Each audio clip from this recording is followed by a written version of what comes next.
The wind whispered through the vast golden fields, carrying with it the crisp scent of autumn. Samuel Reed, a man who had spent his entire life working the land, leaned against the wooden frame of his old barn, wiping his calloused hands on a rag. It had been a long day, one of many in his endless routine of tending to his crops and livestock. At 58, the hard years had settled into the lines on his face, and though the work never seemed to end, he took solace in the quiet of his countryside life. As he turned to head inside, a sound reached his ears, a cry, faint at first, carried on the wind like a whisper, but then it came again, longer, more insistent.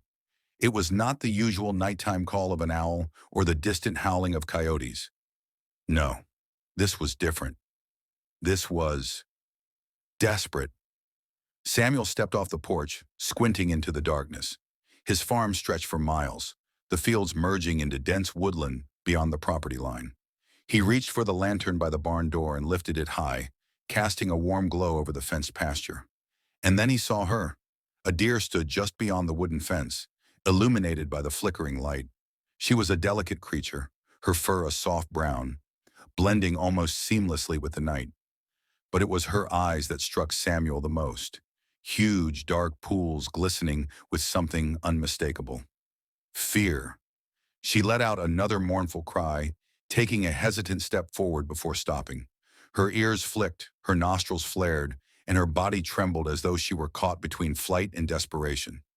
Samuel had spent enough time observing wildlife to know that deer were naturally skittish, yet she was standing her ground. He took a cautious step forward. "Easy, girl," he murmured. The doe let out another noise, a sound so broken, so pleading, it sent a chill down his spine. And then, as if sensing his willingness to listen, she turned and darted toward the woods. But after a few strides, she stopped, looking back at him, waiting, a clear message. Samuel hesitated for only a moment before he climbed over the fence, his boots crunching against the damp earth. He had no idea what he was walking into, but something deep in his gut told him this wasn't just any deer. This was a mother, and she needed help. The night grew darker as Samuel followed the doe into the woods, the lantern in his hand casting long, eerie shadows against the trees. The crisp autumn air was thick with the scent of pine and damp earth, but something else lingered beneath it, something faint, yet unmistakable. Blood. Samuel's heartbeat quickened. The doe moved ahead of him, never straying too far, always looking back to ensure he was following. Her steps were quick, urgent.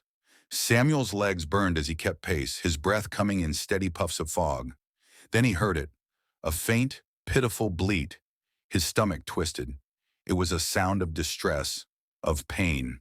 He hurried forward, weaving through the dense trees until the lantern's glow fell upon the heartbreaking scene. There, at the base of an old oak tree, tangled in a mess of rusted barbed wire, lay a tiny fawn. Its delicate legs were twisted in the cruel metal, its frail body trembling with exhaustion. Blood stained its pale fur, where the sharp barbs had cut into its skin. Its eyes, wide and glistening, flickered between its mother and Samuel, too weak to struggle anymore. The mother deer let out a soft, anguished sound, pacing anxiously just a few feet away. She didn't dare come closer, but her entire body was taut with worry. Samuel cursed under his breath. "All right, little one," he murmured, kneeling beside the fawn. "I got you." He reached for the wire, his rough hands working carefully to untangle the sharp coils. The fawn flinched at first, a weak protest escaping its throat, but Samuel's voice remained steady. "Shh, easy now." The wire had cut deep, embedding itself into the soft flesh around the fawn's legs. Samuel felt his own hands sting as he worked, but he ignored it. He could only imagine the sheer terror the poor creature had endured. The mother deer stood motionless, watching. Her large, sorrowful eyes never left his hands. Minutes passed. Then, with a final careful twist, the last strand of barbed wire came free. The fawn let out a tiny, shuddering breath. Samuel could feel its heartbeat fluttering beneath his fingers. Weak but there. Alive. Carefully, Samuel lifted the fawn into his arms. The little creature was as light as air, its ribs pressing against his hands with each shallow breath. The mother deer let out a soft cry, stepping forward but stopping just short, her body trembling. "It's okay," Samuel said quietly. "Let's get your baby home." The walk back to the farm was slow, careful. Samuel could feel the warmth of the fawn against his chest, its heartbeat a fragile reminder of life's preciousness. He could hear the mother following closely, her hooves pressing against the fallen leaves.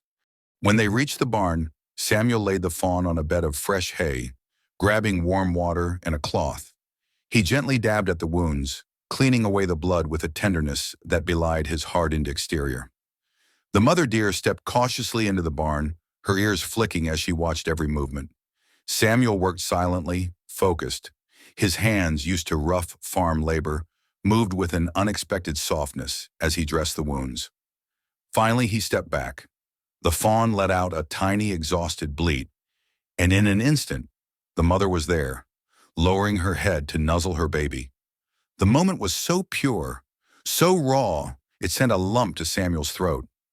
The doe turned her head then, her deep brown eyes locking onto Samuel's. And in that instant, no words were needed. She knew. She understood. Samuel swallowed hard. "You're welcome, Mama." That night, Samuel left them alone in the quiet warmth of the barn. He sat on his porch for a long time, staring out into the dark fields, listening. By dawn, when he returned to check on them, the fawn was gone. So was the mother. They had disappeared into the wild once more, where they belonged. But something inside Samuel had changed. That evening, as he finished his chores, he caught a glimpse of movement at the tree line. He turned just in time to see her, a soft brown figure standing at the edge of the woods, watching. The mother deer. She lingered for only a moment, her eyes locking onto his one last time before she disappeared into the trees.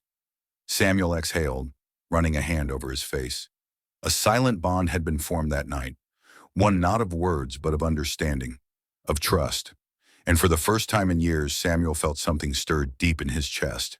Something warm, something whole.